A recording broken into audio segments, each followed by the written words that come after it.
নমস্কাৰ প্ৰিয় বন্ধুসকল, অসমীয়া ৰাশিফল নামৰ ইউটিউব চেনেললৈ স্বাগতম জনাইছোঁ, য'ত আমি আছামিজ এষ্ট্ৰলজি বিষয়ক বিভিন্ন ভিডিঅ' আলোচনা কৰোঁ। আহক তেন্তে আজি ভিডিঅ'ত আলোচনা কৰোঁ 13 জুন তাৰিখে কোনকেইটা ৰাশিৰ ভাগ্য খুলিব আৰু তেওঁলোকৰ ভাগ্যফল কেনেকুৱা হ'ব। লগতে অনুৰোধ জনাওঁ যে আমাৰ ভিডিঅ'বিলাক ভাল পালে লাইক কমেণ্ট শ্বেয়াৰ কৰাৰ লগতে সদায় এনে ধৰণৰ ভিডিঅ' হ'বলৈ আমাৰ চেনেলটো ছাবস্ক্ৰাইব কৰি দিব।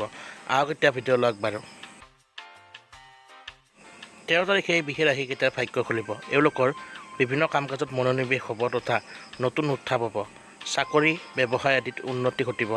আৰ্থিক অৱস্থা মজবুত হোৱা দেখা যায়। ঘৰতো সুখ শান্তি আগতকৈ বৃদ্ধি হ'ব, সৌভাগ্য আদায় হ'ব।